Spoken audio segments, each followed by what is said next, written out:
Jude Bellingham se fera opérer donc à l'épaule une fois que le mondial des clubs sera terminé pour le Real Madrid. C'est vrai qu'on a envie de dire enfin, parce que ça fait très longtemps justement que Jude Bellingham traîne justement cette blessure, cette gêne à l'épaule.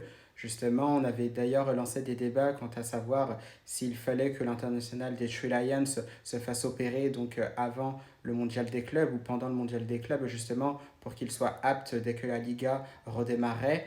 Finalement, non, parce que le Real Madrid met une importance justement assez spéciale sur cette Coupe du Monde des clubs qui est donc la première de l'histoire, ce qui fait bien sûr que Jude Bellingham a dû participer à ce mondial des clubs.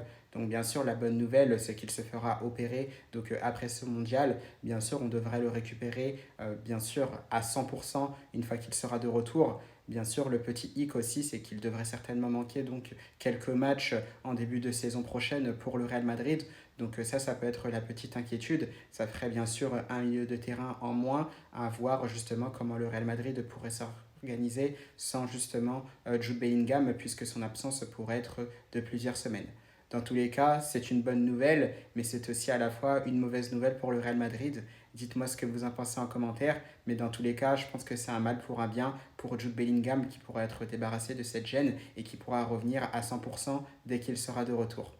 Dans tous les cas aussi, j'en profite au passage pour souligner sa bonne performance quand même, notamment en première mi-temps avec un superbe but où il a fait preuve justement d'intelligence et de malice pour s'engouffrer dans l'espace libre laissé par Vinicius Junior.